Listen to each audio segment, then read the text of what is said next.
Welcome to the Shut Your Mouth Hey. Lounge, episode number 166. It's Alex, and there's also Eddie. He already said something, though, so I'm not going to let him say anything, you motherfucker. Pink! Hey. Soon! Hey. Yeah! Pink, you got anything coming out on your channel? No. Eddie, you got anything coming out on your channel? Maybe I did actually go back, went back and watched the first two sessions of Ghost of Tsushima that I have recorded. Bloody hell, I cannot speak at my normal speed. Yeah. But, yeah, I rewatched those two sessions and it wasn't as cringy as I remembered it being. So it was actually like there were some parts that were actually kind of funny in the grand scheme of things. Okay! So I'll probably start releasing those. Okay, on my own channel, I have been busy as fuck with school the past 2 weeks, and one of these classes is really looking to bust my balls in the coming weeks. So I can't promise anything for what will come out on my channel this coming week, but I have been wanting to go ahead and I can't do this voice forever. Okay, I have been more than likely in a few weeks the Beastmen, who are by far the worst race in Total War Warhammer, are probably going to get an overhaul and go instantly from being one of the worst races in the game to being one of the best, if the Wood Elves, Empire, and Greenskins are anything to go off of. So, Woo! yeah, Soon's got a reason to be hyped, yeah, because the Beastmen have been terrible for a long time, but they're a very uniquely designed race, so... Yeah, to be fair, they were also terrible in the tabletop. Yeah, absolutely. I honestly think that's they- part of why they made them terrible in the game, is because they're supposed to be jobbers. Yeah, I'm surprised that they were the first DLC. Yeah, it's not. I mean, the Beastmen are pretty important to Empire and Bretonnian culture, so it kind of makes sense to me that they'd be a high priority. Yeah, but they're also just like the most obvious joke faction. And the most obvious joke faction is the Noblars. Yeah. I hope we get Beastmen are Noblars. definitely- The Beastmen are definitely up there. I mean, they throw shit at each other, and To be fair, the shit is made out of people, so yeah, but still, But- they're a big joke faction. yeah, they're jobbers definitely. But either which way, what I want to shoot for is sometime this coming week, I would really like to sit down and just record a few hours of me playing the Beastman campaign now while it's bad, talking about how it's bad, why it's bad, maybe some things of what they could do to fix it. And I would just record a one relatively long episode of an LP, because people only ever watch the first episode of most of these LPs anyways. Hmm. And that's We the could try only to thing. do we could try to do a multiplayer campaign. Oh wait, yeah. no, we can't because I don't have a computer. Yeah, that's a pretty big problem. Yeah. Whenever Warhammer 3 happens, hopefully they make multiplayer campaigns, make it where you can play consecutively. That'd be nice. Or not consecutively, simultaneously. That's the wrong word. Yeah. It's already consecutive. Yeah, I don't know how they would do it. I guess. Well, we can't attack each other in co-op campaigns. Make it where it's only consecutive in head-to-head campaigns. The battles is the real problem with the multiplayer campaign, where like the two of you have to play like every battle. Yeah, that because it means campaigns take forever, and you don't really care what happens for your other guy. Yeah. If you spawn right next to each other, I think that you'd care more about what happens to the other guy. But then you could start competing for land. Yeah. Maybe if you pick, like, natural allies like the Empire and Bretonnia, but who wants to have both players play humans? Alright, anyways, so that's the extent of what I want to do this week. If I get struck with any other ideas, particularly any ones that are less time-consuming, then I may go ahead and do that.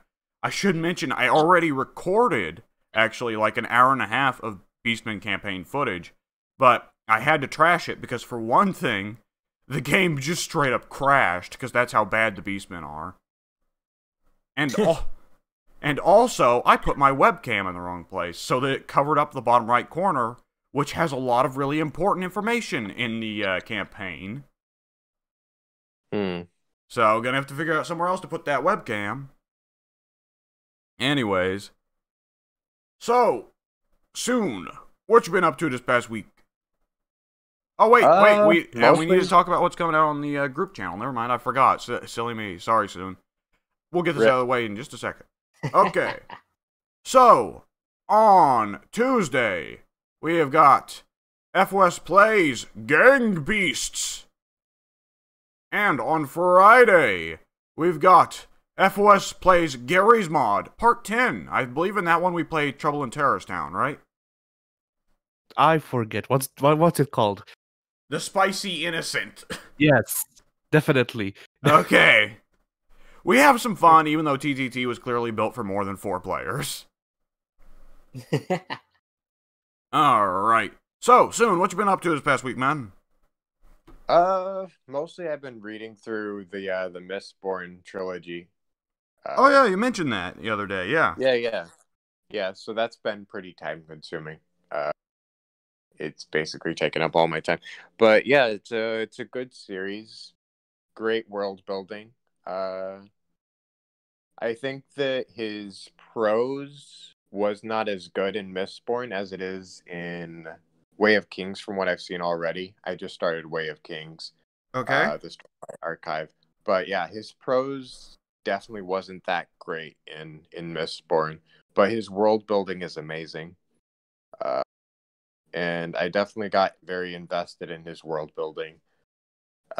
And obviously his magic system is one of the better magic systems, I think, that anyone has made.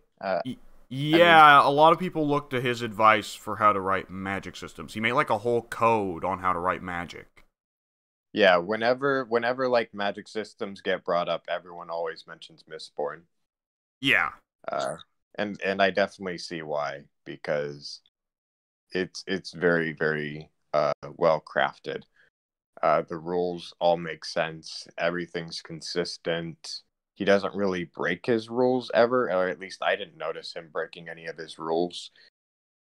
And just by virtue of how he set it up, you can kind of like guess how he's going to develop it going forward. Like as you read through the series, you know that there's going to be like new metals that are going to be introduced, kind of like the elemental, the periodic table. Yeah. And how like you just kind of expect there to be more metals because of the rules that he's set up. Yeah. But yeah, no, it's a good series. Vin's a great character. Kelsier is a great character. I liked Sazed a lot. I think he's probably my favorite character in the trilogy, and he has some really good moments in the third book, especially the end. The end is very, very unique. Yeah, I watched a series of like hour-long teaching seminars on writing fantasy and sci-fi from Sanderson a few months ago, actually. Yeah, he has a bunch of those videos on his channel. Yeah, I watched the series of he had recorded the lectures he had done at like Salt Lake City University or something like that. Brigham University. Right. Yes. The Super Mormon University, and yeah, it was very it was funny to listen to because he did have a lot of good writing advice, but I still found it funny because he adds in a lot of anecdotes about talking about him writing the Mistborn stuff, and he's mentioning the characters that you are saying here, and it's like, okay, I get that you're talking about your own characters, but boy, I feel like I'm missing out because I've not actually read the book, so I don't know what the fuck you're talking about. Yeah, he uses a lot of anecdotes from his own books as well as Robert Jordan, because obviously he finished Robert Jordan's series. Yes. Yeah, he uses a lot of anecdotes from those two series. And I mean, yeah, kind of questionable that he does that, but still. Well, I mean, it makes sense. Yeah. If you're getting taught by a guy who's already made hundreds of thousands, if not millions of dollars off his books, you'd probably trust when he's like, so when I made my book that sold millions, I did this. Yeah. Yeah. I mean, to be fair, Christopher Paolini, I wouldn't take his writing advice when he wrote Aragon, which made, like $1 million. Well, it depends on whether you want to write good books or books that sell well. Yeah. Although Aragon mostly sold well because it was written by a high schooler. And so people were just kind of buying off the novelty that it was written by a high schooler. Yeah. But, yeah. I always thought it was suspicious when Yeah. I was a kid, the fact that they just named it very similarly to one of the main characters of Lord of the Rings. You know, just happened to be similar. Yeah. But, I mean, to be fair, Aragon is more like it's more like pronounced more like the Spanish, country or kingdom. Yeah. As opposed to Aragorn. Nobody pronounces it Aragorn for some reason, though. It just sounds weird. Yeah, it does. It does kind of sound a little weird. In the movies, But, they call him Aragon. Yeah, they do. Yeah. But anyway, as for Mistborn, what was I gonna say? Shoot, I don't know what I was gonna say. But yeah, the ending is very interesting. The main character becomes a god and destroys the evil god by sacrificing herself. Okay. And then one of her allies takes her and the evil god's powers and becomes the one true god. So it's very Mormon. It's a very Mormon ending. Oh, okay. You can definitely see the Mormon influence in how he wrote his ending. Okay. But yeah, it's a very, very unique book, or very unique series. I enjoyed reading through it, and now I'm trying to start on the Stormlight Archives, All which right. I haven't gotten very far yet. I just started it earlier today, really. So yeah. Other than that, I played Smite with you guys the other day, and then I also played some more last night. And I had a series of really bad matches where I was carrying my team and then they surrendered. Yeah, I am never Did we get fun. messed up by accident soon? Did I not notice your name?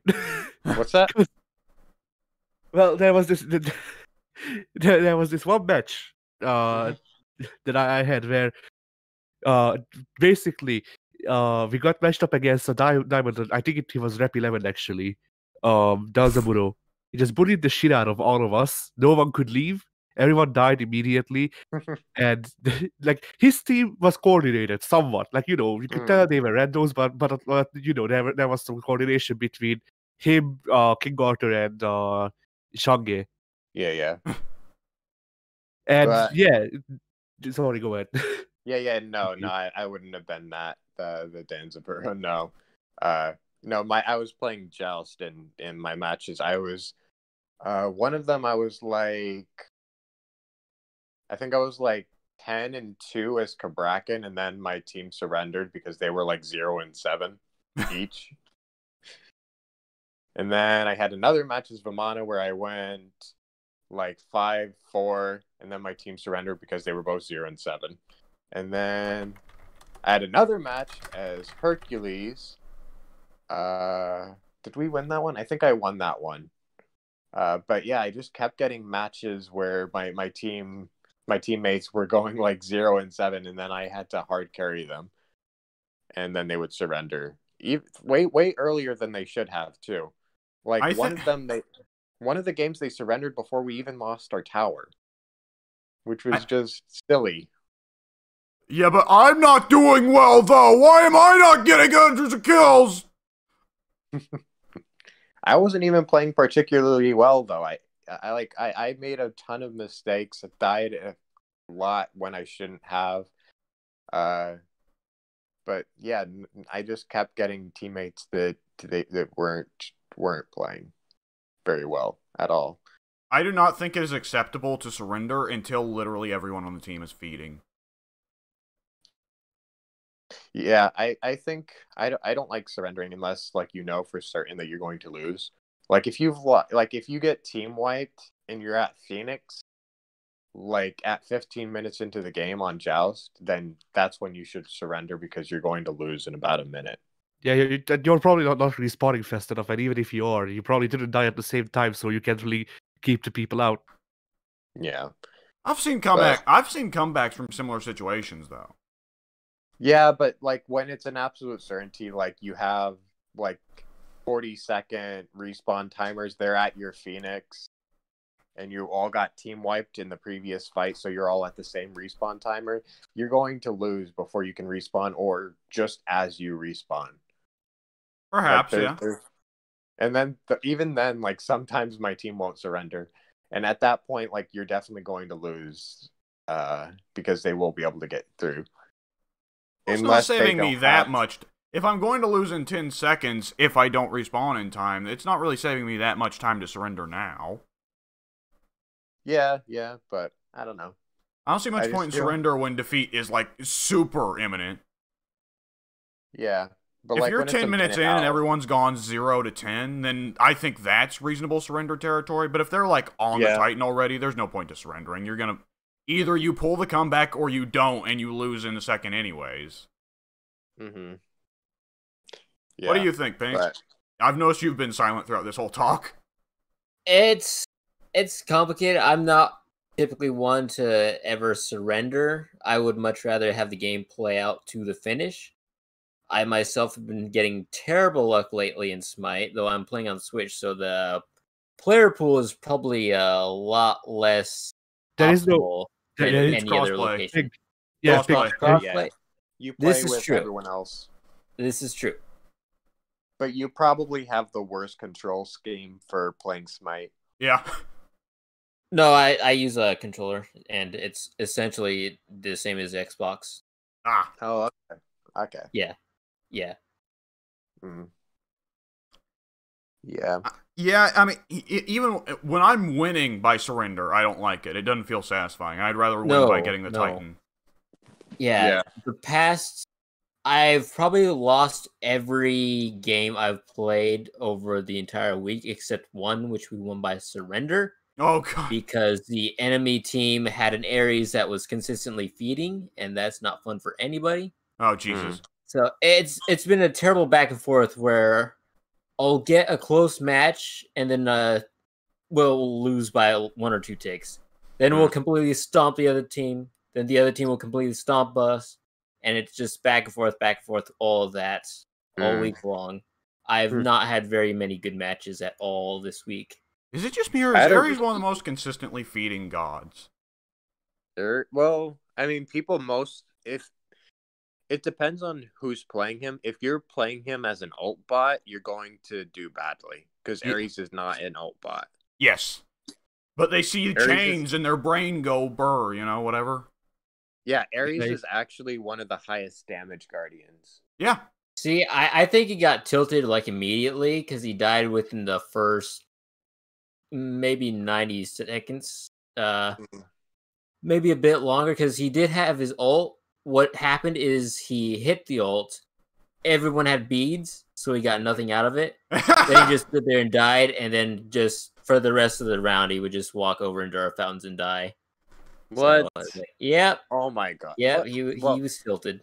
Okay, that's report territory. Yep. If you die by Fountain Tower more than 3 times, you should immediately be kicked from the game for feeding. Absolutely. 3 times is the maximum I can accept it being an accident or just being like diving for a kill. If it happens more than that, you are deliberately feeding. But the people do work around to that as well, because I had a match where I forget who it was. It was, I think, the other team's healer. I forget who it was though. I think it was Hell, whatever. But their enemy team healer didn't even do bad. Actually played the game good, but got tilted by something. I don't know what. So for the rest of the game, they would just walk over next to portal to our portal, and then just die. And that was the game for them. They just walk towards Loki ass first. Yeah. Look at my back. Is it not good for stabbing? But the weirdest part though, sorry soon for cutting you off, but the weirdest part to me was that after I think like the 8th death or something, they were like, "Oh shit, I can bait them using this," and then they actually tried fighting back, and they died anyway, and they continued doing that for the rest of the game. They tried to Pavlov attempt failed. Yeah. Continue soon. Yeah. But yeah, I had a really good match at the end of the night. That was very, very close. Like we were within 2 ticks of each other. Like we were in 1 tick of each other. Like they had 5 ticks, we had 6 ticks. And so we none of us wanted to like commit and die. So we were playing very defensively on both sides. But as like the tick went down to like 2 and 3, the enemy team rushed us and tried to push their minis as best as they could, because that was the only way they were going to win. And within like the last possible second, as a mini was about to like go into our portal, we managed to kill off one of their guys. This arena gets disturbingly close sometimes.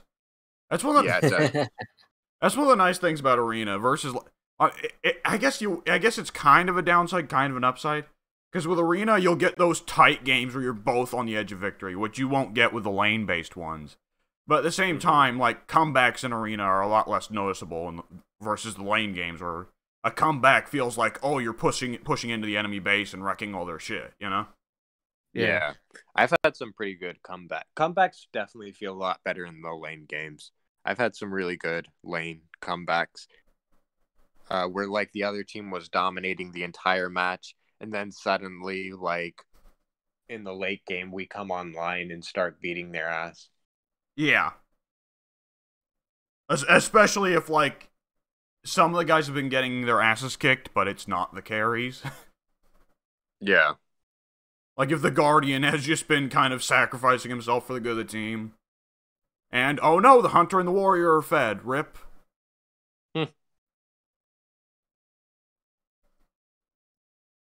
And the Warriors are supposed to be carries, right? I never actually noticed that. The Warriors, they're not supposed to be carries, no. Oh, I thought that's how it was. Isn't that how it is in, like, League of Legends? I have no idea, but they're supposed to be physical tanks, basically. Okay. Like physical tanks. Solo role. Okay. So like in Conquest, you would be looking at like 3 kills, 2 deaths is a good ratio for a solo, unless you're having a really good match and like the other solo is feeding super hard. But right. they're definitely supposed to be more like a support kind of for physical damage. Oh, mages are the other carry, aren't they? Yeah, mages are the other carry. Okay, Yeah. okay, I see where I made the mistake, yeah. There's the hard carry and then the soft carry, I guess. Or whatever it's called. ADC versus MDC. MDC. I Not guess. MDC. Not MDC. It's more like... Shoot, what is it? I don't know. I don't know. Maybe it's BDC? My understanding was don't know. it was ability damage carry and attack damage carry, which are the same letter, so... Oh, yeah. I thought it was different. But yeah, even then, the classification is sometimes fucked up, because, like, you'd think, oh, ability damage carries, those are all mages, right? Except for Kronos. Kronos is an attack damage carry. Yeah, also there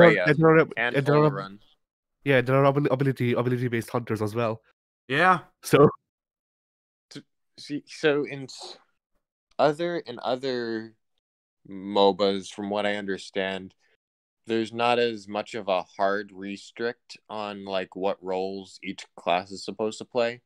Like in Smite, like you think mage is supposed to play mid, assassin is supposed to play jungle, hunter's supposed to play carry.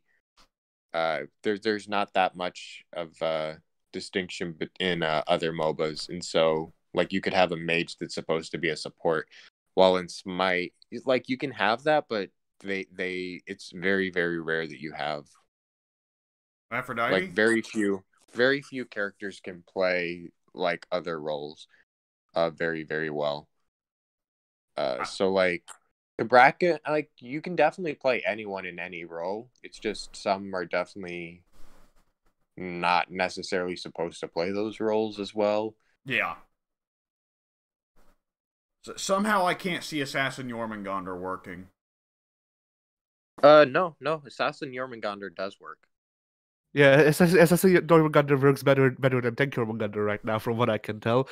Oh, By just yeah, playing yeah. with Jormungandr people. Yeah, Jormungandr is actually a pretty good jungle Oh, okay. for a guardian. I imagine that looks He's really a giant silly. snake. He's king of the jungle. Like, Do you just see Jormungandr's head poking out of the jungle whenever you're in light? Yeah, you can see him. That's great. There's no losing someone in the jungle when it's Jormungandr, I guess. But yeah, isn't Jorm getting like a tank buff because he's too squishy right now? Yeah, he is. Or he is getting a tank buff. I think he already did actually. They're buffing. So, well, they're reducing the nerf, I guess, is more accurate. Yeah. So whenever he gets hit by CC, that doesn't affect him. So like, shoot, what are the ones that don't affect him? I think roots don't affect him. Yeah. Is that true?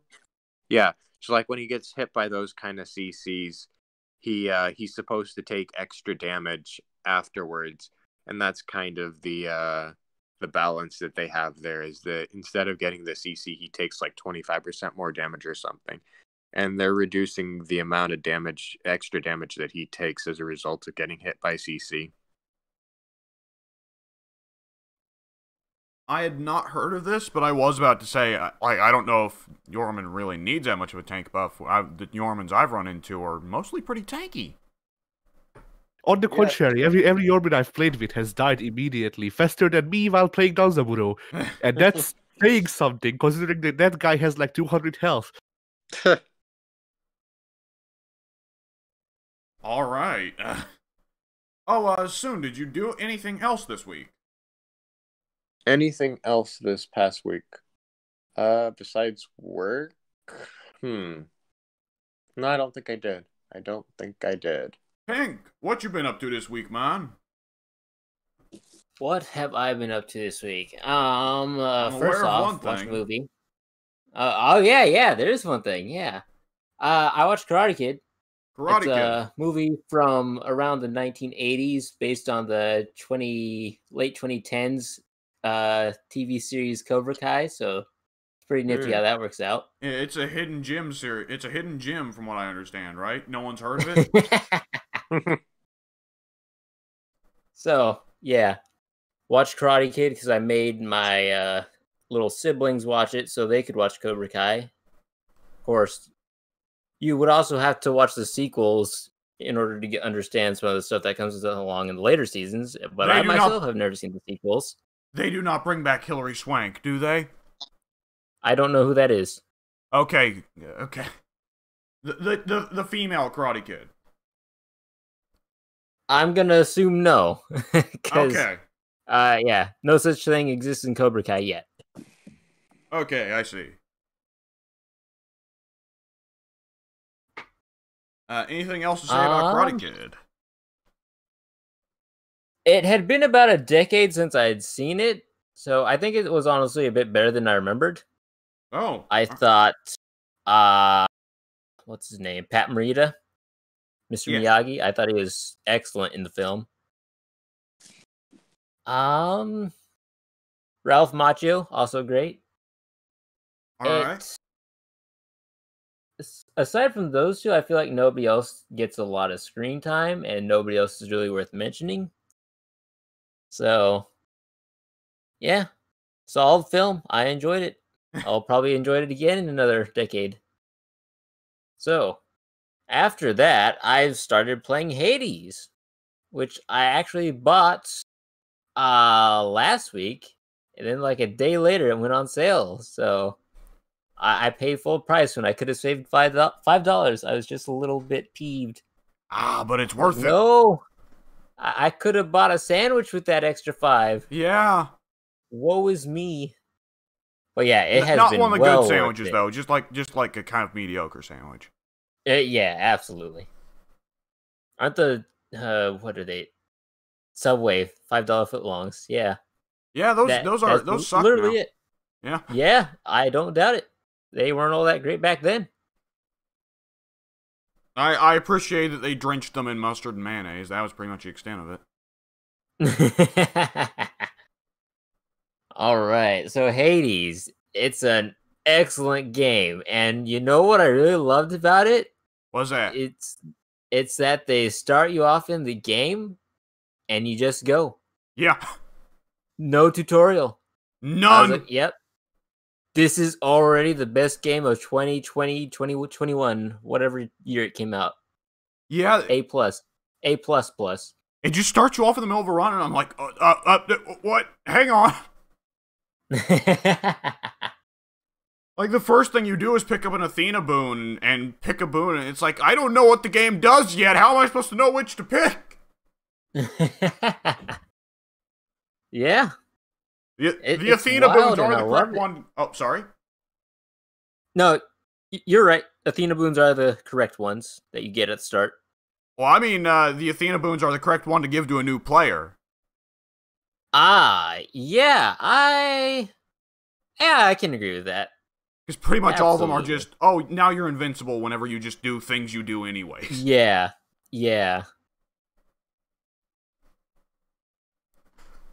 Like, pretty much every run I do with Hades, when it gives me the option of the basic Athena boons, I am always choosing Deflect on Dash. That is just too good. Yep. Same here. And there are some weapons where your options for, like, deflecting projectile tides, like, anytime you run into a bullet hell type situation, that is just invaluable. Yes, absolutely. I've had many of those without the boon, and I've lived to regret it. Yes, have you gotten to Or Asphodel rather yet? died. Have you gotten to Asphodel yet? Yes. Okay. I've gotten to Elysium at this point. Okay, so I'm going to assume you have fought the Coven of Witches mini-boss in Asphodel. Yes. That one fucking sucks if you do not have a good answer for bullet hells. Yes. It's rough. Okay, so... The answer to bullet hells is always to not get hit. Forehead. Yeah. Just don't get hit. You won't die that way. Exactly. It's that simple. Just don't die, stupid. Or get good, as one might say. Mm-hmm. Ah, yes. I saw a good take on Get Good, which is if right, good take, but yeah, but which is if you're not enjoying a game because you find it too easy and there's no way to adjust the difficulty, just get bad, forehead. Yeah. Get bad, loser. Stop trying so hard. Look at this dork trying to play the game at the most efficient levels. Play like a baby. Play like a newborn whose controller has been unplugged. Okay. Effect up on your own. Okay. I gotta ask, have you bought the scrying pool for Zagreus' room yet? I don't know what that is. It's one of the contractor's options for Zagreus' bedroom is the scrying pool. And you can go and click on that and it will tell you how many runs you've done and how many enemies you've killed. Collectively. Oh, yeah. Yeah, I think I've got something like that. So, don't you check that out in the little chest thing? I don't remember. The keepsake case? No, it's just something that sits in Zagreus' room next to his bed. Alright. What I'm thinking of is when you go and evaluate your weapons to potentially upgrade them, it'll tell you how many enemies you've killed with those. Ah, okay. And then in that same general room on the left-hand side, you know, that little place where you go out to gaze at Tartarus, that tells you the highest level or highest level chamber you've made it to. Oh, I didn't know it did that. Yeah. Oh, So that's a value I feature to found me out now. what you found out in a very different way. Okay. So, I gotta ask, what's your favorite weapon so far? Probably the shield is the one I've had the most fun with. The shield is a lot of fun. Just pushing the enemies around. Yeah. Smacking them into walls. Yep. I just get the only reason I do rather poorly with it is I get very careless when I'm like, hey, I can just run up to this guy, hit him a couple times, and smack him into the walls. When I should be playing just a bit more defensively, especially since it's the only weapon that actually has an ability to where, yeah, you can make yourself immune to damage. So, Yeah. that's my bad. There are several times where I've fought against a boss like Megara who just throws out shitloads of projectiles sometimes, and I forget that the shield can do that. So I try and dodge like a dumbass. Yeah, it is painful when Megara does that attack, isn't it? Absolutely. I like how Megara, So, she has such a different mix of attacks, but they're all ones that are going to bother one weapon type more than others, right? yeah. Because some of those attacks she throws out, like whenever she does the big, whenever she does the big area of effect attack around herself with the whip, like that's a real problem for the fists or the sword, but the bow doesn't give a shit. Yeah. It's like they did a very good job of balancing everything so that there will be many aspects of a run that will be made much easier depending on what weapon you've acquired, and also things that will be much, much harder because of the weapon you've chosen to take on the run. Yeah. Yeah, and sometimes okay, I'm just gonna wander off, never mind. Okay, so have you encountered, oh, you know what, I better not spoil that, never mind. But have you got to the boss of Elysium yet? I've got to, if I'm correct and I've actually made it that far, it would be the Minotaur and Theseus. Yes. That's as far as I've gotten. They are fuckers. Yeah, I've had so many issues with the Minotaur because really? Yeah, it's not been a good time because I have a terrible time dashing out of his one of his attacks. It's typically bosses, they attack you in a cone type of area of effect. Yeah. His is more of a we'll call it a crescent, where it basically goes from probably the back rear end of him all the way around to the other side. So he's got that full area under control. You basically have to be standing right behind him to a point where you won't get hit. And I've not been able to find that sweet spot yet because I always dash and think, oh, I'm in the clear. And then he'll, swing his blade around and it'll come back and hit me in the ass. And I'm like, oh, I just took 20 damage there. Whoops. Yeah, should have kept walking. There's a lot of bosses that you gotta dash around their attacks, but for the Minotaur, you just want to dash right through him. Yep. Like, as insane as it is, it's a video game thing of he's attacking you, dash into him. You know? Yeah. But the Minotaur... I kind of workshopped that this morning. I was thinking, I'm always getting hit on the sides of him because I can never get around him. I should just stop being an idiot and dash through him.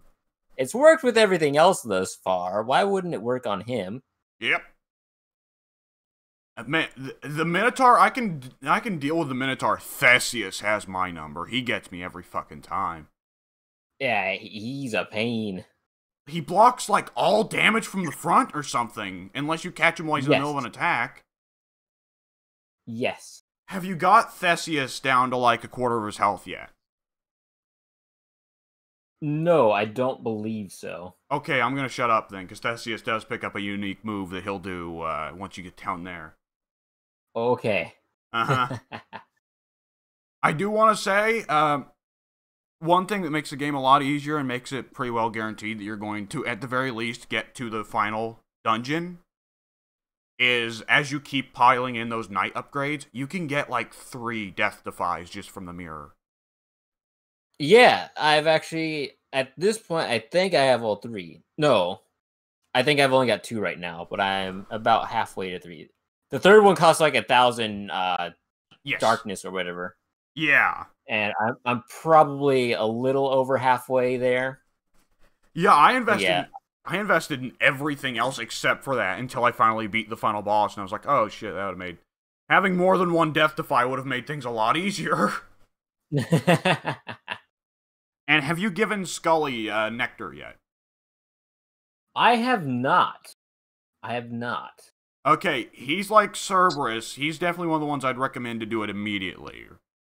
You have given Cerberus Nectar, right? Yeah. Yeah, I assumed pretty much everyone was going to give Cerberus Nectar first. Yeah.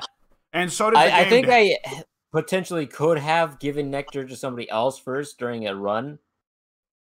But I decided, no, Alex said something about giving Cerberus Nectar first, so I'll do the same. Yep, because Cerberus gives the one that's by far the best for when you're learning the game. Yep. You just get hit. You just take more hits. Who cares? Absolutely. And Skelly's is also very good. So whenever you do get a free Nectar, I would go ahead and give him one. All right. I am really curious what happens after you, like, give the certain amount of nectars, though, because I know that there's some kind of unlockable tied to, like, the end of the tree, the end of the friendship tree. But everything between the beginning and the end, there's no unlockable stuff that comes with it. Oh. But I've given the first nectar to everyone now, except for, well, a couple people that you probably haven't run into. There's like probably not. And there's only 3 keepsake spots left, so evidently finishing off the friendship trees doesn't give you more keepsakes. I don't know what it gives. Have you run into the... Okay, so yeah, I'm going to assume you've run into Sisyphus, right? Yes. Sisyphus is awesome, isn't he? Absolutely. Have you run into the Sisyphus equivalents for Asphodel and Elysium yet? Asphodel is... What's her name? Eurydice. Eurydice, yeah. Okay, so you've not run into the one for Elysium. You're gonna like the one for Elysium, I'm telling you now. Oh! Okay, I've one in Elysium, so yes. I've still got a little ways to go. Yeah, the one in Elysium's fun, and the one in Elysium is also very good, because he gives, like, what are called premium versions of the Charon's little pool items from the little mini Charon shops. Right. One of them is Kiss of Sticks Premium, and what it does is it refills all lost Death Defies. Ooh. Yeah! So that one's pretty crazy. Yeah, I remember on my first couple runs, I wasn't checking the Charon pools at all. Because it's like, a lot of that stuff doesn't have obvious appeals. Like, oh, great, I do 50% more damage punching people for the next 10 rooms. Great. Right. But not only are there some actually really good items in there, like Kiss of Sticks, I'm also starting to find that actually those Charon's pool items are really good. Yeah, absolutely. I was in the same boat. I kind of learned the same lesson. Yeah, because you don't think, like, oh, just punching harder for the next 10 rooms is worth much. But, like, the more damage you do for the next 10 rooms, the less damage you take, and the less health you waste. Yep. So, that it kind of... At first, you're like, oh, these are the little tricks to try and get me to lose money before the big Charon shops. But no. Yeah. Alright, have you at any point seen Charon's, like, little gold bag that he keeps behind him? Oh, I have not. Okay, I was wondering if, like, I was just... knowledge. It may not appear until after you've after you've got your first successful run. Okay. Because there's, yeah, sometimes... Now it only happens rarely for me now, but sometimes Charon will have, like, a floating bag of gold behind him, and something very special happens. I'm wondering, it definitely seems, my first successful run has already unlocked an entirely new mechanic for the game to encourage you to play through the game again and again. So I'm wondering if this is one of those hard New Game Plus situations where, like, every time you go through, it's just like, oh, hey, new mechanic, new mechanic, new mechanic. That'd be sweet. Yeah, the game already, like, as soon as you start it, is just constantly like, hey, here's something new. Yeah. And there's just so many different variables for a run. It's crazy. Absolutely. Like, when you check the Fates list for each god boon, that it's only listing, like, the rare and epic variety of boons. It leaves out, like, the common and the legendary boons. And I've only seen one... I've had 20 runs now, I've only seen one legendary god boon. How many have you seen? Because they're, like, red, where the epic is purple, and they do, like, crazy bullshit that changes the whole run. I don't think I've come across one. Okay, I can't... I've had duos before, but never a legendary to my knowledge. Oh, the duos are awesome. Especially because, like, sometimes they'll actually have the two gods talk to each other in front of you. Yeah.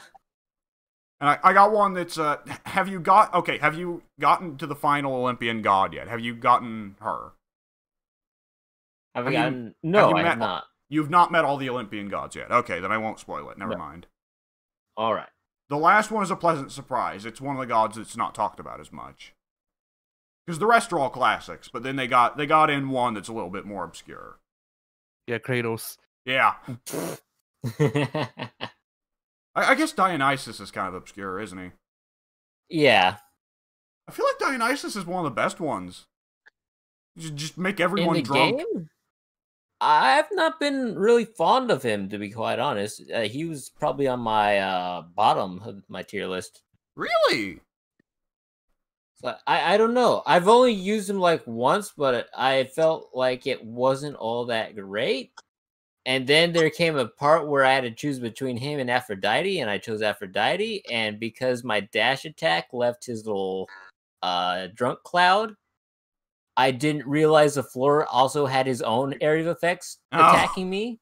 So I would dash and think I was leaving behind that purple stuff, but it was him. Yeah. So I just stood there like an idiot and died. And I was like, oh, wait, the floor is eating me. So that wasn't good. The times when the gods get angry at you are brutal because of that. Absolutely. One come little on, tip, guys. You could have taken two different rooms. You didn't have to both claim the same one. Come on now. But if you pass, you get 2 god boons in one room. It's so good. This is true. This is very true. But at what cost? Because usually I'm so low on health after that if I do bad. Sometimes I kick all their asses, though, and it's just double bonuses for me. That is absolutely true, but the one I've run into, most of them seem real painful. Aphrodite, you do not want to piss off Aphrodite. She is... He'll have no fury. Uh-huh, she is brutal. She spawns like these little... She gets like 4 shadow clones and then starts doing freaking get off combos on you again. Or back off, but yeah. She spawns these little heat-seeking hearts that stun you when they hit you. Ooh. Uh-huh. Whereas... That's not good. My advice is, whenever you get Athena or somebody else, always piss off Athena. Hers doesn't seem to be as bad. She'll sometimes temporarily make enemies invincible. Okay, yeah, that's not terrible. Yeah, so you can just avoid them a lot easier. So, when you get Artemis is fucking brutal, because she just rains arrows from the fucking sky. Woof. Yeah. Zeus ain't fun either. Yeah, I've done Zeus, so yeah, that was one of the ones that almost killed me. Yeah, unsurprisingly, Zeus is a really jealous guy. Who knew? Yeah. Who could have seen that coming? Yeah. Poseidon also seems to grant lots of really good boons, but I almost never get Poseidon. He's like by far the rarest god for me. I never see him. I've tried to avoid him because never mind. I like Dionysus just a little bit more than Poseidon because Poseidon's thing is that all of his boons seem to provide knockback. And I'm usually using a weapon that I have to get up close to attack people with. So it's like, why would I want to knock them back out of my range? So I have to, put myself in harm's way to get back at them. Poseidon's knockback still applies like wall smacks. It does, but I would prefer not to have the knockback. If it were knockback for my special, then yeah, I'll pick that one up because I can control that one just a little bit easier, and that's what I did in one of my runs. But if I'm using with the sword or the gauntlets, the Doomfist, it's like I have to be very up close and personal in order to dish out my damage per second. And consistently knocking them away from me is not a good thing. I can see what you're getting at. I will say Poseidon's dash one where you leave like the tide behind you is fantastic for the ranged weapons because it forces people off of you. Yeah, that's the one I've wanted, but that's the one I've never gotten. Yeah. Athena and Poseidon, those two have the really good dash boons. Yeah. And there's some of the dash boons you can stack on top of each other and it gets really crazy. Oh, I've not come across that yet.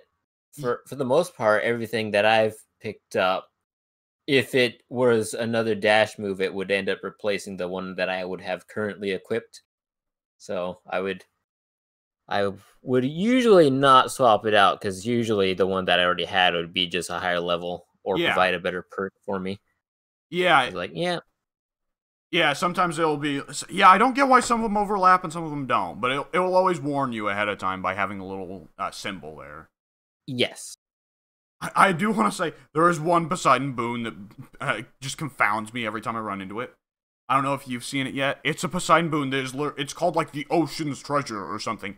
And all it is Poseidon just gives you $100, and it's like, well, thanks, asshole.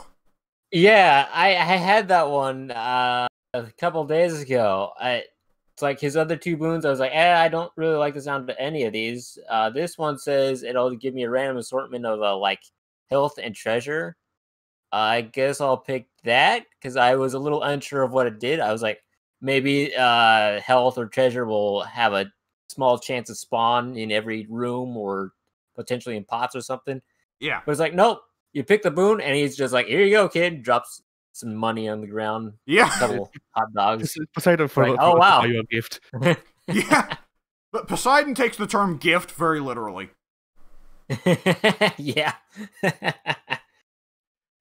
There was a hilarious time because Poseidon had been sort of popping up in my run, but I kept avoiding him because like I said, I preferred other people's boons. So it's like if there was a door that had Poseidon on it or potentially health or another god to select, I was like, yeah, I'll avoid Poseidon because I don't think he's going to be giving me anything good.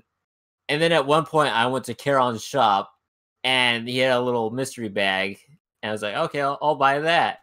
And then out pops Poseidon. And I'm like, that's just golden. Yeah. I actually took a screenshot of it because I just found it so humorous. So I'll have to somehow get it off my Switch and onto Discord so you guys can see it. Because I thought it was just so hilarious to have the happy sea god pop out of a little sack in Karen's shop.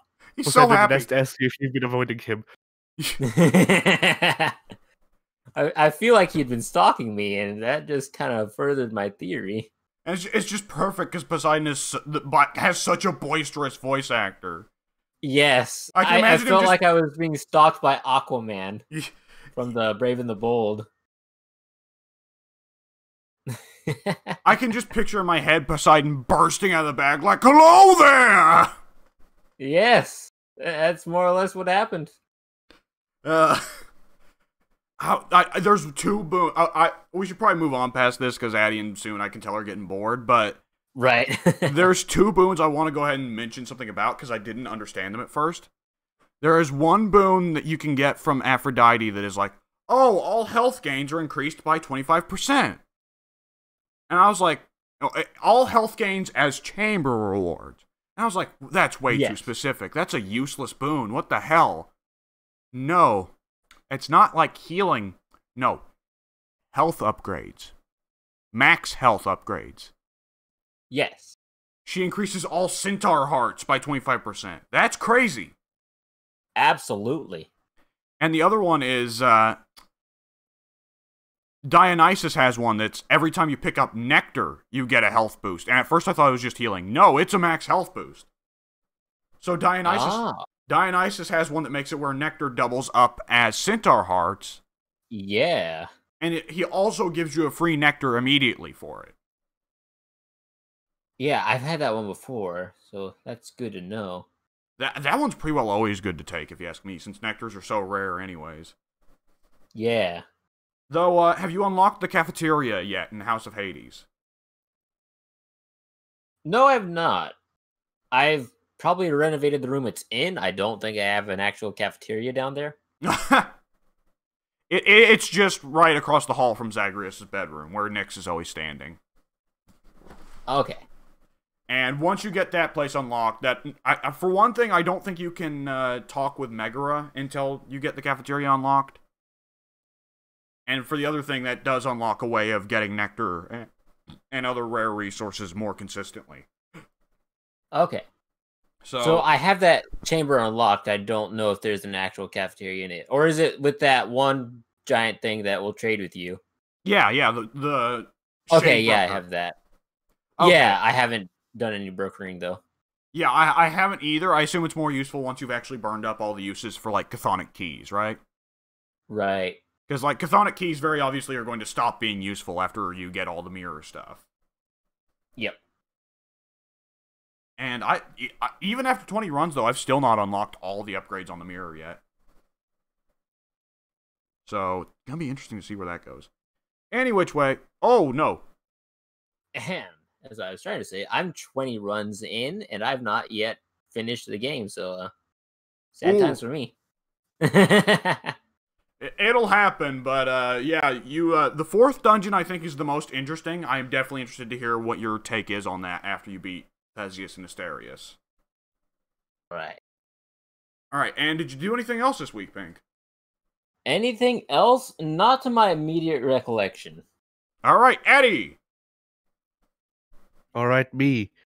So, let's see, what did I do? Well, I did play Smite, Yeah. as you could probably tell.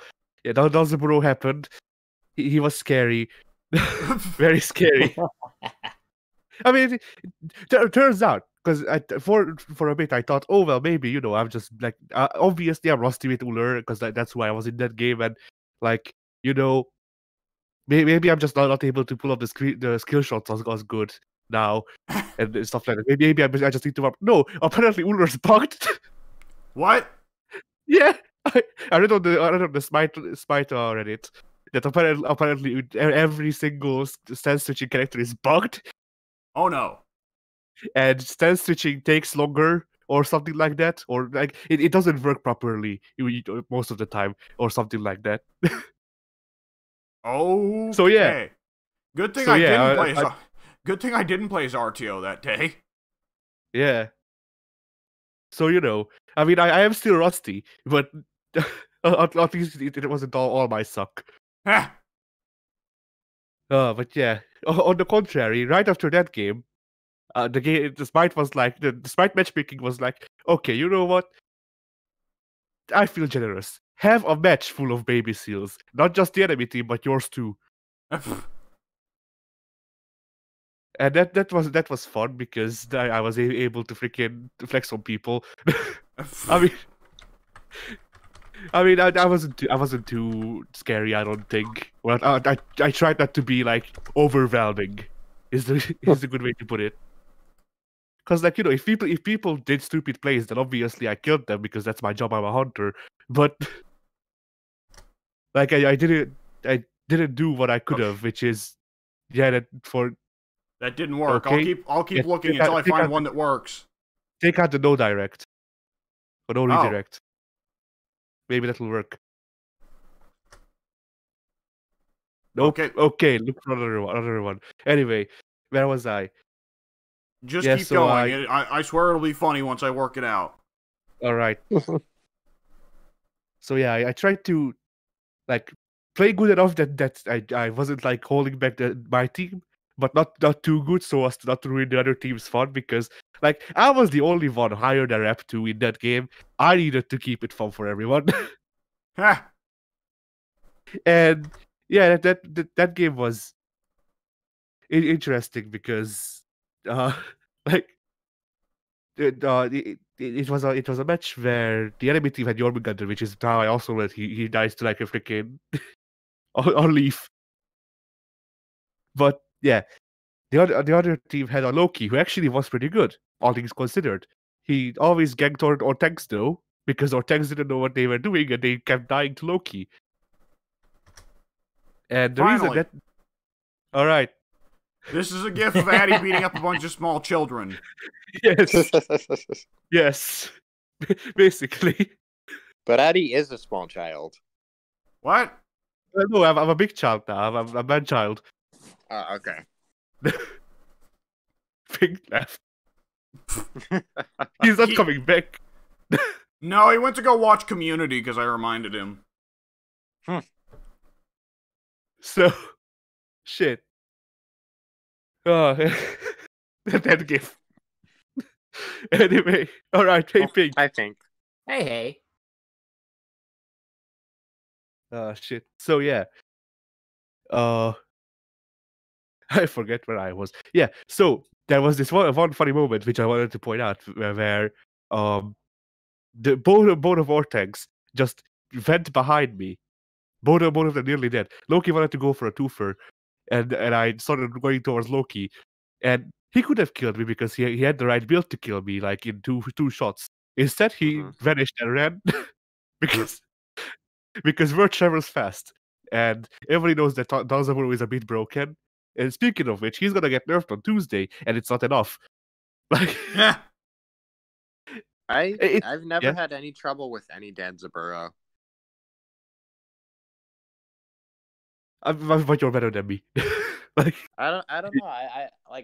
I'm not very good with Danzaburo. I don't see what's so great about him. I mean, I know his ult is really good, but otherwise, I don't really understand. Yeah, that's the thing they're nerfing, but I don't like. Maybe it's different when you're playing Conquest and the match is made up of people who actually know what the fuck they're doing. But like, that slipped out really hard. Whatever. Oh, you've been playing Conquest? No. Oh. No, I wouldn't dare still solo queue Conquest. Like, I don't play Conquest, but I play Joust, I guess, which is like mini Conquest. Yeah. I like Clash because it's like stupid Conquest. Clash will always be the mode where we had that one very toxic of Elix. No. Clash won't always be a mode or anything. They're getting rid of it. Yes. Oh good. no! Go Elix. I have to uninstall the game now. They're replacing it with like Infinite Assault. Slash. They're replacing it with Slash, which is what's that? Siege plus Clash. They named it Slash. Are they still trying to make the giant minion work? I think so. Yeah. Which was Siege? Yeah, that was Siege. Siege is the one where you what do you do? Get kills in order to spawn. Yeah, you get the giant mini. It's like a siege tank that goes and it's a giant mini that destroys towers and stuff. And it's 2 circular lanes around a massive jungle in the middle, right? Yeah, and in the middle of the jungle, there's like a big jungle boss, kind of like the bull demon, or the fire giant, or the gold fury. It was like a serpent, wasn't it? No, it's one of it's just one of the siege creatures, and if you kill that siege creature, then you spawn one for your side. I see. Yeah, I remember playing these ones. Siege was actually pretty interesting. The only problem is that its queue timers are ridiculous, or were ridiculous. Still are, I think. Probably. I had forgotten that mode existed. It's a good mode, though. It's a good mode. It's a fun mode. Yeah, I like that it made the game faster with the giant minis that could really just blow up towers like nobody's business. Mm-hmm. But, well, maybe it's a good thing that they're combining Clash and Siege, because, yeah, if 2 modes needed work and could be compressed together to make something better, those would be it. Yeah. And Clash didn't really feel unique. Clash didn't really feel unique, other than the two lanes being so close together. You know.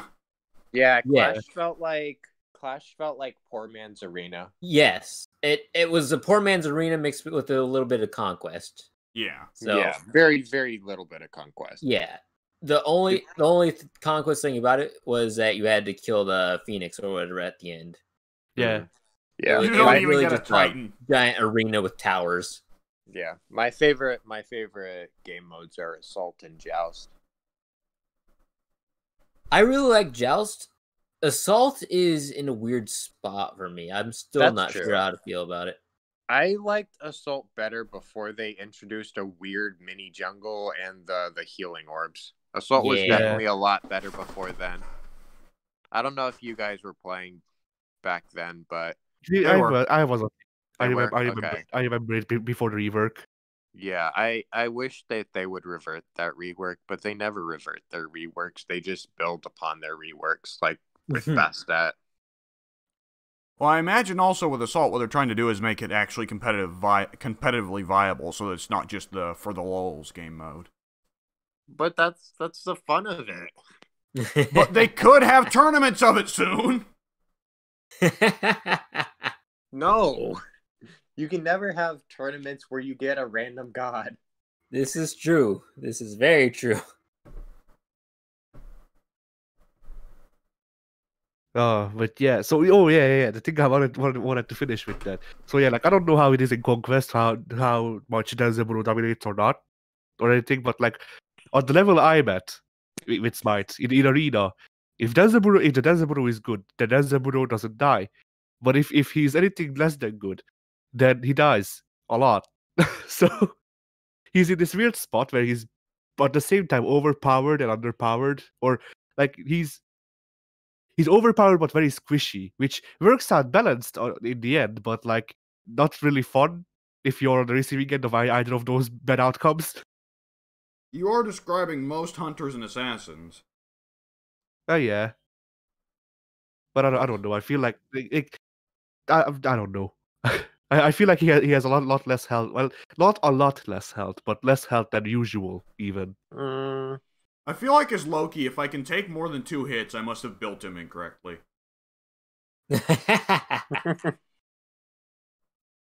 Oh, I guess they are listing that Danzaburo is listed as SS tier for a hunter.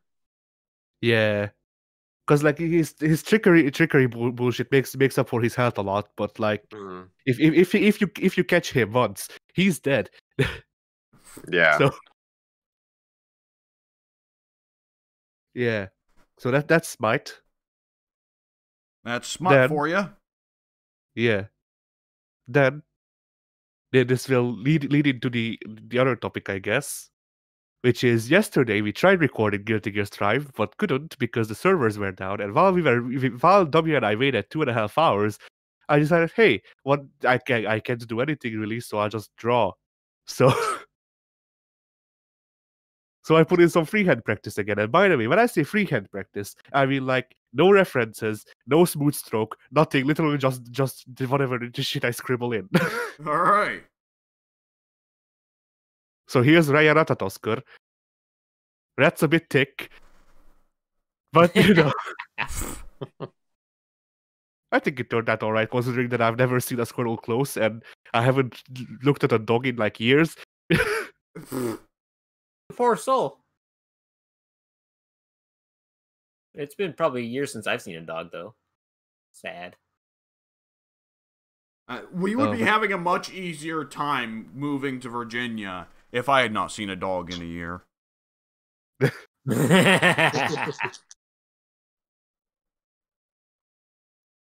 Oh yeah. So I did that. It exists. So Guilty Gear Strive. Yes.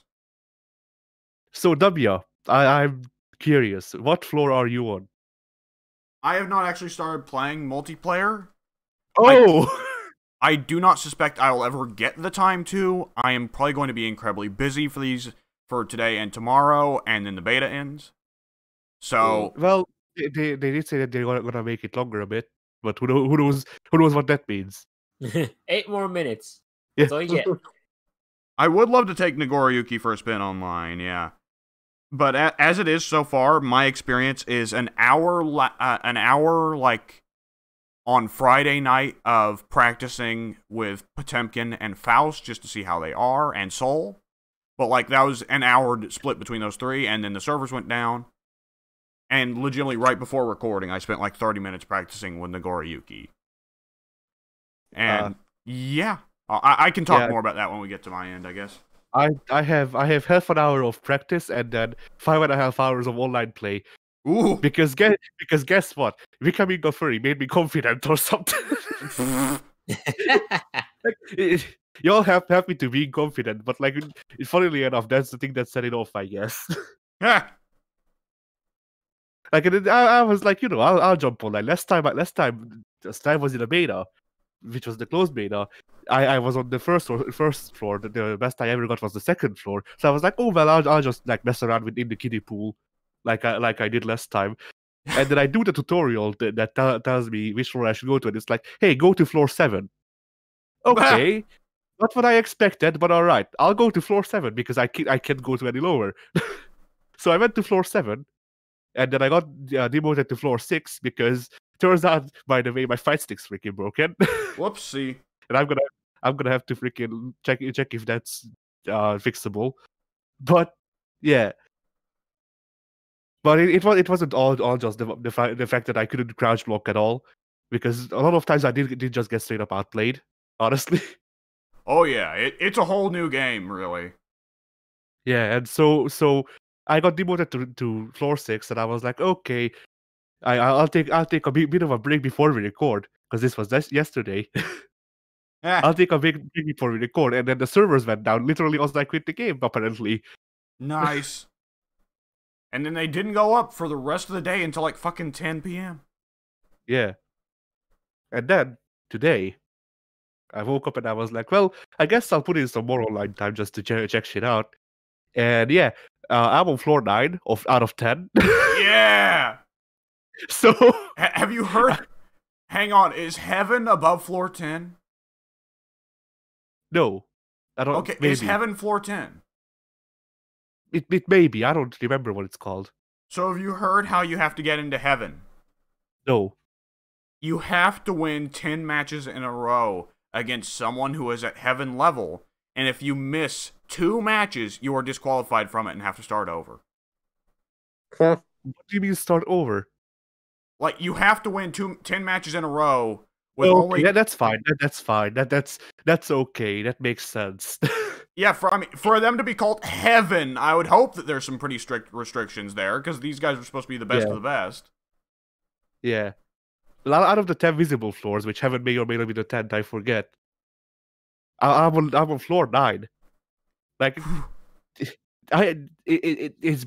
like, I spent most of the day just trying to figure out, does this mean I'm good? I don't think I'm good. Like sure, then on floor 6 when I started in the day, like people couldn't attack me. Like I nearly perfected guys, and the only reason I didn't sometimes was just because I was overzealous with my offense, and they jammed me while I pushed their shit in. Like, it's easy to forget that you and me are actually pretty okay at fighting games, if not outright good. Because I remember when I was trying to actually like play Street Fighter V online, and that lasted like 2 days. But nonetheless, when I was going through Bronze, as Alex, who has never been a good character in Street Fighter V, and is still bad, has been bad since launch, but nonetheless, I won almost all the matches I did in Bronze in Street Fighter V, because a lot of it is just like, oh, here's a character that I know combos with, but have not actually bothered to learn how to actually like play beyond when I'm dominating. So, they just attack me and I block it and then I power bomb them because I'm Alex, bitch. Yeah. Power bomb. My experience with Street Fighter V Online has mostly been Brazilian Kens, A-ranked. Yeah. Because sometimes they reach even here. But yeah, like that. Sometimes guys do legitimately just freaking outplayed me, and that was fair. Like sometimes I was just like, hey, let's do a set and make it proper. Yeah. Like I went into those fights knowing that I'll lose, but I mean whatever. So Yeah, sometimes it's fun to lose. In Guilty Gear, I did a set with a guy that beat me in both of the matches. But you know what? The guy played really well, and it was actually fun to lose. Like, yeah. but yeah, so at SF5, like those happened. There was that one guy, like legitimately, the one time I got pissed off in SF5 matchmaking was when a guy refused to make it a set, because if you can dominate me once, you can dominate me twice, or at least make it official. Don't be a coward. I Yeah? won the one time. I don't need to prove anything. The first part got cut out, but whatever. Yeah, Discord is being very ruthless with me today. OBS is picking it up. So, the great thing is OBS picks it up. So, like, on the recording, you can hear me repeat myself like an asshole. But on Discord, you guys miss both times I say Yeah. Ugh. So I like how you kept getting cut out there. yeah. Yeah. Anyway, so that, and then there was that one time that I bullied a guy, which I have on recording in SF5 Oh online. no! Because he kept going for, like, he kept flowcharting me. He kept going for like 2 moves and back to back. So I was like, okay, you know what? You can flowchart your character, I can flowchart mine. I just did Natsumaki's and Shoryu's in response, and he couldn't read through the flowchart. Today you No, gonna actually- learn, boy. You gonna Yeah. learn. Like that's the thing. I know a couple ways to play fighting games. I play Rushdown because that's what I find fun. But like if I need to do footsies or if I need to do freaking zoning, I can do either. Yeah. choose your poison, mate. And that's actually one thing I want to point out with Guilty Gear. A couple of guys have already started to play the game in that way, and like I guess maybe they have fun playing that way, but I don't see the point in actually like fighting those people. Because if I wanted to fight like 3 moves, I can fight the AI. Yeah. But, you say that as if the AI applies any actual logic to the moves it throws out. I mean, sometimes it can on the harder difficulties. Heh. But yeah, so those matches are fun because people are like that, really want to, like, you know, do the good footsies, and like, oh well, obviously he plays Giovanna, so he's a brainlet that doesn't know anything about Rushdown, and will just let him keep himself open. And that's the first round. Yeah. Because every time I do play Rushdown, and I do keep myself open, and they beat me once, and then I start playing footsies, and they start sweating immensely, and then they lose. Yeah. Because guess what? Yeah. No, go ahead. Go ahead. No, go ahead. I was just going to say, that's the beautiful thing about fighting games, is when you make them think you're going to play one way and then you play another.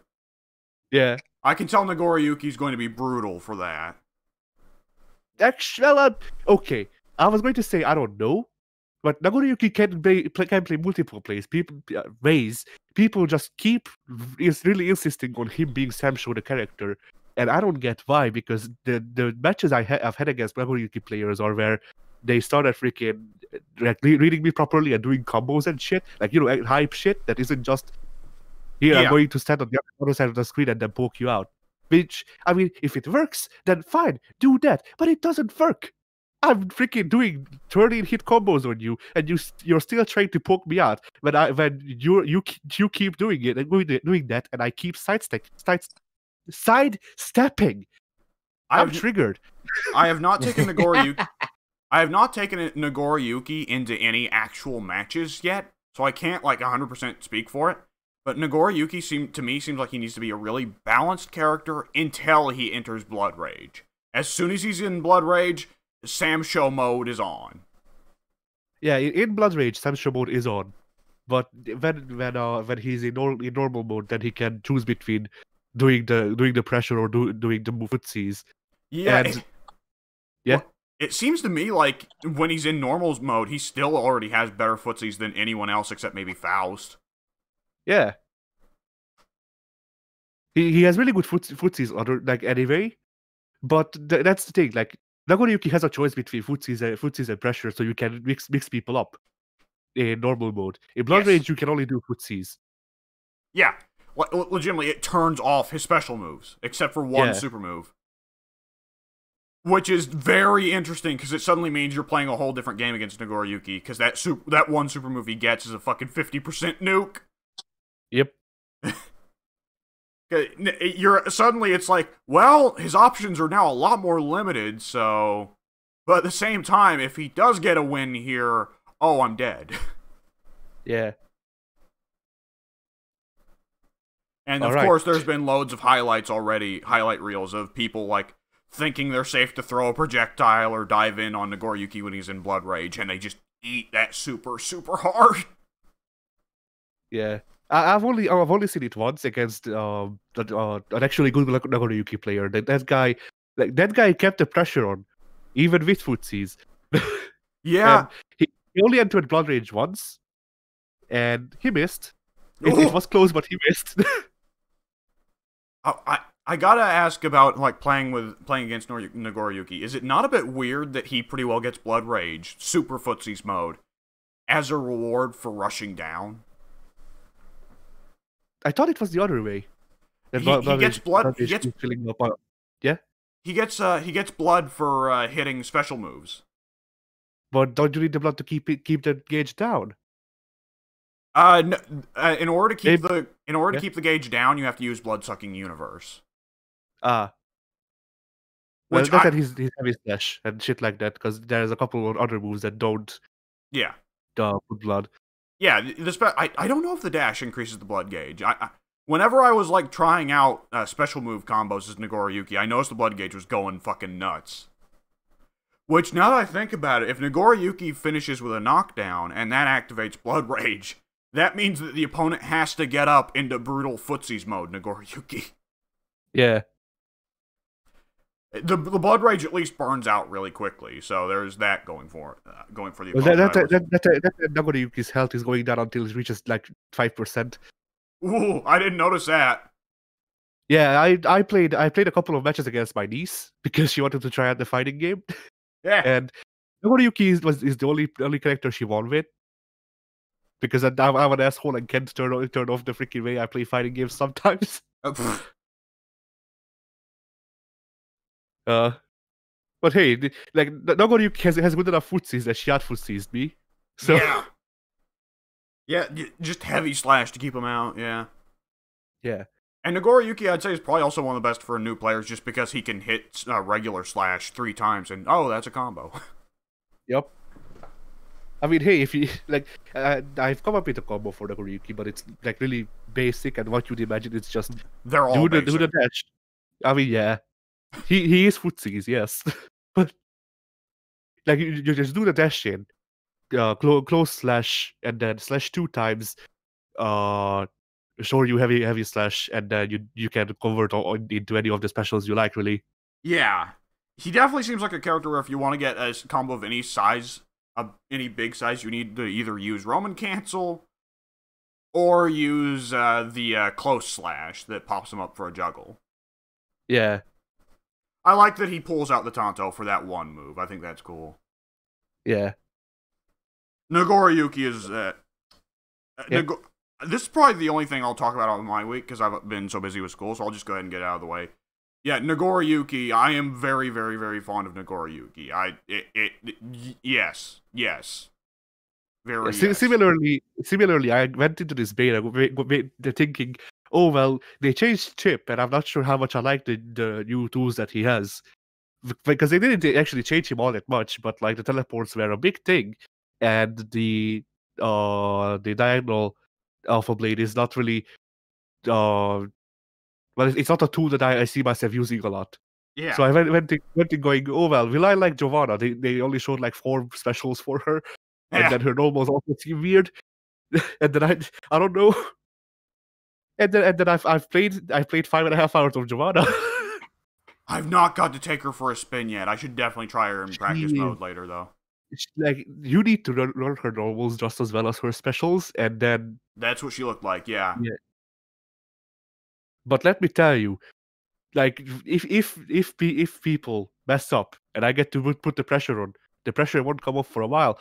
Like, she definitely looked very aggressive.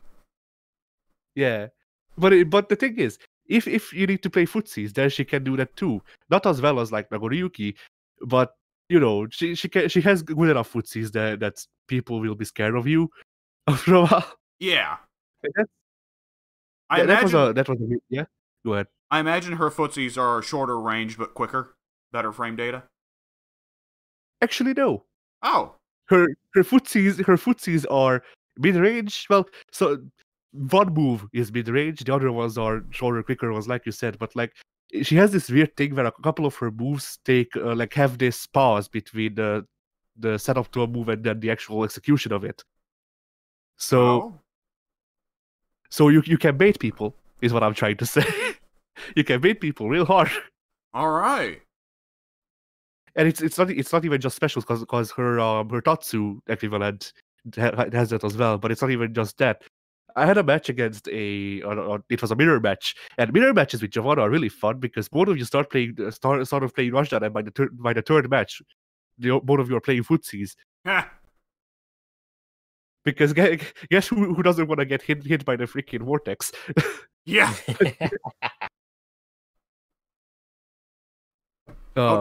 Okay, have yeah? you heard about the things that people have noticed about Nagoriyuki, the win quotes against him? Not all of them. So apparently Sol says to Nagoriyuki after he beats him, "Oh, I liked fighting your mentor better." And someone like Faust says to Nagoriyuki in his win quote, "Who taught you to be such a dandy?" And it's like, okay, so I see what they're doing here. But here's the thing. Here's the interesting thing I noticed though. If you put Nagoriyuki against Chip, then Nagoriyuki calls out Chip's master. What? Yeah. Was Chip's master not a drug dealer or something? I don't freaking know. But like their win start or their round starting is Nagoriyuki asking where or how does he know that guy, and Chip just says I'd ask you the same. Huh. So that's gonna be an interesting development. Yeah. Probably the reason he's a samurai, I guess. Well, Nagoriyuki is a Nigerian samurai, and Chip is an American ninja, so is there just some dude from Japan going around teaching foreigners, like, ancient Japanese martial arts or something? I guess. But the thing I really love is that Nagoriyuki has the blood gauge that he has. If he doesn't want to go into blood rage mode, then he has to keep it down using blood-sucking universe. And if one looks at that in the context of him being the protege of Slayer, that makes sense, because Slayer has his bloodthirst under control, but if Nagoriyuki's a younger vampire, he's not got it under control yet. Yeah. I think that's a really cool mixture of gameplay mechanics and story. I like that a lot. Yeah. I am curious how they're going to explain a samurai learning from Slayer, though. Or maybe he was already a Slayer before. Maybe he was already a samurai before he was a vampire, and then he went to Slayer to learn how to be a vampire. I don't know. Maybe. Yeah, lore seems interesting. There's also there's also funny notes that I've noticed while playing the game or just watching the videos before the beta and shit like that. Like, have you noticed that Zato references Göritz? I watched one of the IGN matches and I heard him say at some point Koku Desica, and I was like, oh, god damn it. Not only that, but if you look at the animation, he does the pose. Oh no! That's how he summons the freaking drills now. Did you notice at the start of the tutorial, Sol says Dakai Yari Yari Daze? I did not play the tutorial. I did not need it, apparently. I played the tutorial because I was expecting like a really good tutorial like Revelator. No, this tutorial's shit in Strive. Oh, it's a Street Fighter 5 style tutorial of here's how to move, here's how to punch. Okay, you're ready to go. Well, that sucks. No, sir, I am not ready to go. You know what game this is? But yeah, I like that, and I also liked how when you kill Faust, he asks you if you're okay. Not only that, but he just says, "Are you okay?" Not in English, mind you. Faust, yeah. Oh man. Like, Faust and Potemkin, I still love them both, but they feel like they feel way different than they used to. Potemkin is fucking brutal in Strive. He went from the bottom of the tier list in Revelator to the top in Strive. It's obvious. Is it because Buster does 50% damage now? That and, like, because he's got such big limbs, his footsies are monstrous. Yeah, I can imagine that. You I can actually tell haven't he's fought really him before. good because Justin Wong was going on Twitter and saying he was terrible and needed a buff. That guy is the god of wrong tier lists. Anyways, you were saying? Yeah, actually, I haven't fought any bots. Yeah, I haven't who do fought you a think's couple in heaven? Oh no, Oh no! They don't call it the Heavenly Pot Buster for nothing. he's not up there, eh? By the way, I love that now that when Potemkin does the Heavenly Pot Buster and he goes up into the sky, the fucking Buddha appears for some reason. Yeah, why not? Like, Potemkin's made a lot of progress since back in the day when the Heavenly Pot Buster was just him standing on the ceiling. Yeah, Oh shit. I had a couple of good matches though. I have some of them recorded. I actually have all of my time visiting floor 8 recorded because it took me 15 minutes to go to floor 9. Oh god. Yeah, like once again, like I don't see myself as like that good of a fighting game player. Like, sure, I have some theoretical stuff that maybe would put me on like up a bit, or like I have some skill in executing shit because I have been playing them for most of my life. But like, Yeah. like I've only been, I guess, semi-seriously playing fighting games for the past like 2 years. So I didn't think that I would like. I don't get. I feel like Strive is freaking being really generous with its placements because otherwise I probably wouldn't be or shouldn't be on floor 9 out of 10 visible ones. I don't think it's being generous, but we are still at the early days where people have not figured out broken shit Yeah. outside of Outside of fucking fucking- wave dashing with Yeah. Soul. Yeah, outside of Soul. Yeah. So, I nearly caught you off near. yeah. Guess which moves I see a lot. Yeah, uh-huh. It's safe on block in this game, so there's no reason for them not to throw it out. By the way, why is it that only Soul players and literally like I played on the East Coast servers because yeah. Yeah. But like I played on the East Coast servers and I had like not only do I have matches where there's no noticeable delay or anything like that, but like I've had multiple matches where there was 50 milliseconds of ping and like no rollback frames or whatever. Only Soul players does my ping only with Soul players and this one Japanese guy that I'll come back to. Only them did my ping go up above 200 milliseconds, and the game needed like freaking 8 frames of rollback. Do we need to edit Why- the old Brazilian kin image to another Brazilian Soul is coming your way? Yes, And replace yes, I the believe so. replace the Shoryuken with Fafnir. Yeah. Another Brazilian Soul is coming your way, Fafnir. But yeah, so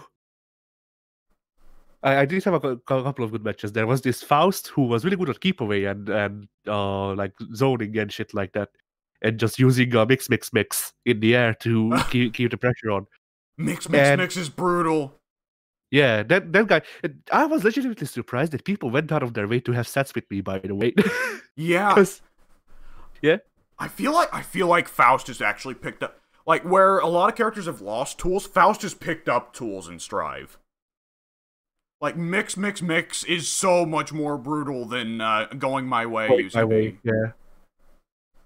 Like, he can just go wherever the fuck he wants. Later, fuckers. Yeah. But that was a funny match. Yeah, go ahead. I just wanted to ask you, do you think that there are any characters in Strive right now that compete with Faust for just sheer air mobility? Sheer air mobility. Maybe Milia, but I have never been good at Milia, and I don't plan on changing that. So so maybe Milia. Yeah. Yeah, I guess she makes sense, yeah. But yeah, that was a fun match because the guy the first half of the freaking match was the guy outfootseeing me, And Yeah. then figured his patterns out, and then I downloaded him, more or less. Download Yeah, that was a complete. fun match. Yeah, yeah. He gave me my rank up to floor 9, Oh, excuse me. and then on floor 9 there were only 4 people, including one guy AFK and me. Oh no. So, and one of the other guys was Japanese. So I saw the Japanese. Yeah. I hear the connection is actually really good with Japanese players. Well, not for Hungary to Japan, but apparently, well, Oh. it's better, but not great. Like it's Street Fighter 5 levels. of Oh it. no. Yeah. But so the guy from I saw the Japanese letters, and I was like, hey, I'm dead. Because the guy, I zone in. I go into the floor. I put on the freaking thing that I'm waiting for an opponent.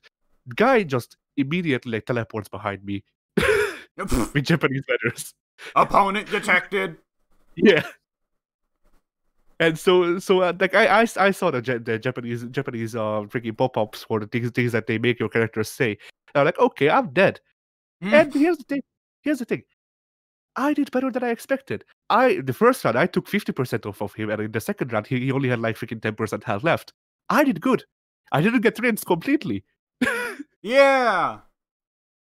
But yeah, I didn't get rinsed completely. Yeah. I mean, Revlator, which is the character they were with. Of course, that is super stereotypical for the Japanese guy to take Ramlethal. Yeah. But Revlator has always been a bit of an issue for my Giovanna because Revlator has really good footsies tools, also zoning, also explosive swords. And that super that does 50% damage and has no startup, you know. Please, oh god, oh man, tell me you did not just say Ramlethal has good footsies. Oh no! I Uh-huh. I didn't even think about that. I'm sure that's why the guy picked her. Yeah. Did you see they fucking animated Ramlethal's thighs jiggling during her moves? No. Yeah!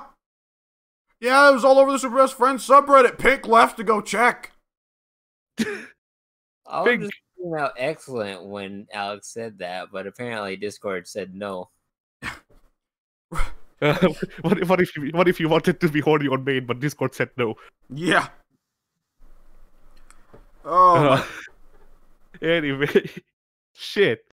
Yeah, you know, like sometimes I feel like I go too far in like freaking making fun of people and shit like that, and like you know the foot fetish jokes and all that. But like, shit, guys, like when it fits, that I call every level player feet enthusiasts. Like, yeah. Does she not wear shoes? No. She barely wears clothes, Pink. She's got that big cloak, but underneath it, she's pretty well just wearing bandages strapping down the genitals, and that's it. Yeah. I see. It's been a while since I've played Exerd, so yeah. And when I do play Exard, I never play Ramlethal. Yeah. Even out of the freaking the waifu Valentine line, like I prefer Alfred because she has clothes and a gun, but you know, clothes. She's funny sometimes. Yeah. Elfelt is actually funny sometimes, not just like, oh, I want to fuck her, you know? Yeah. I like Jacko for her gameplay, but Jacko could not work in Strive. Yeah. I actually remember liking Alpha because of her Shoryu super, because it was fun. It was funny. I always liked her instant kill. That was always one of my favorites. Hers and Dizzy's are probably my favorite instant kills.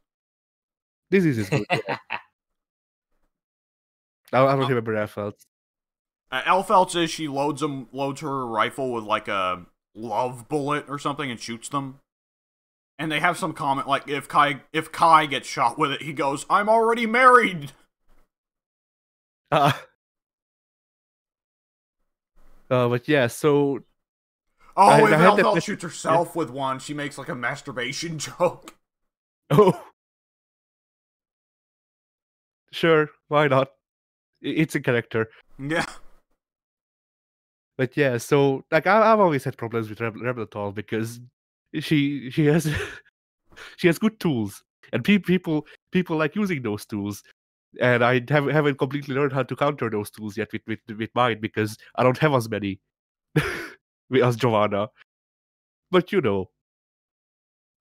like just going from completely being rinsed by some random alpha of the alpha Remletal of the street in like freaking floor 6 to today fighting against the Japanese one who probably knows better. Like, and then being able to nearly take at least a round off of them, like that's progress. You're assuming that you're facing off with like an Evo Pro. It could just be like a random salaryman, you know? I mean, yeah, but hey, they're the same rank as I am, so got me scared. You've seen the famous gif of the salaryman, like, doing a perfect parry with Dudley, right? No. Oh, I gotta bring that gif up. It's classic. Go ahead and keep talking while I bring it up. Alright. So yeah, what else can I talk about? Oh, I did actually, like, once again, I had told my PlayStation to record all but one of the matches that I had on floor 8, which was 15 minutes. Yeah. So I cut those up, and I might upload them to freaking show you all what playing against people with Giovanna is like. But I also figured out a couple of combos with her, and let me tell you, there's literally only like one hit of difference and like 20% damage. But hey, it's both like 100% tension combos, so people won't do them aside from me, and that's fine with me. I mean, hey, they do like I don't know, 50 to 75% health. So that's pretty good. I cannot find this gift for the life of me. Oh yeah, I guess another funny thing to point out about Strive, or I guess Giovanna specifically, is that I've already noticed that, yeah, every furry is speaking Giovanna. Oh no! Because I had a fight against a person named Zoe the Goat. And oh no! Usually the naming conventions such as that are reserved for those in the fandom. They are good. I won't complain. Like, I just hit the mic.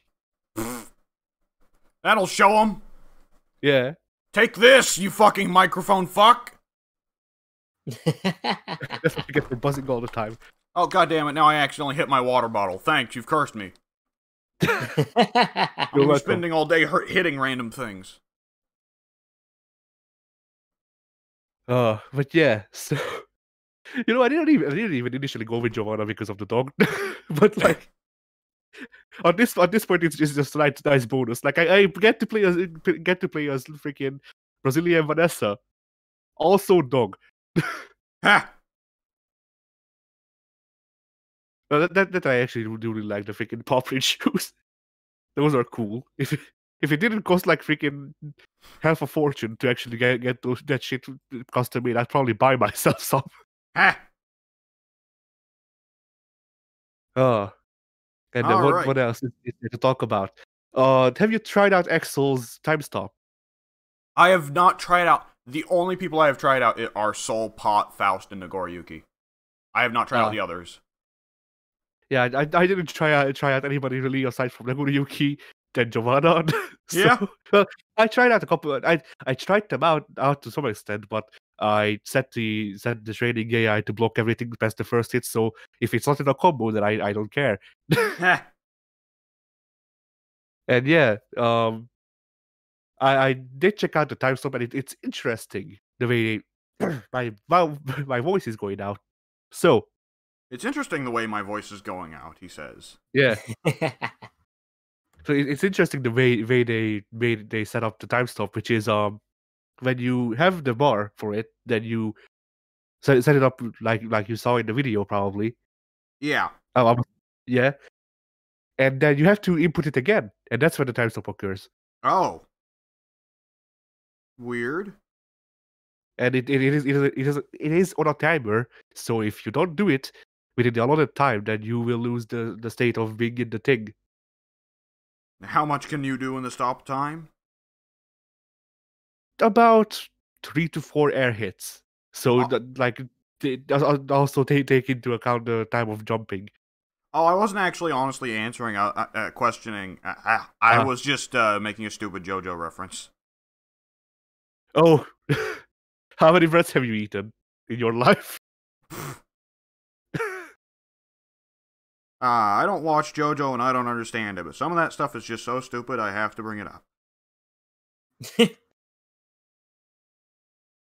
And let's see if there was anything else that I did particularly want to point out from the beta. I'm not sure. All right, you do anything else this week? No. Okay, So, I yeah, did we not can do continue. anything. I did not do anything this week really worth talking about aside from read a bunch of Warhammer lore and play Nagoriyuki and Strive. Other than that, it was mostly schoolwork this week. So, well, I guess I should say something for the Warhammer lore. Just, you know how Warhammer has a Russia equivalent, Kislev? Yeah. Yeah.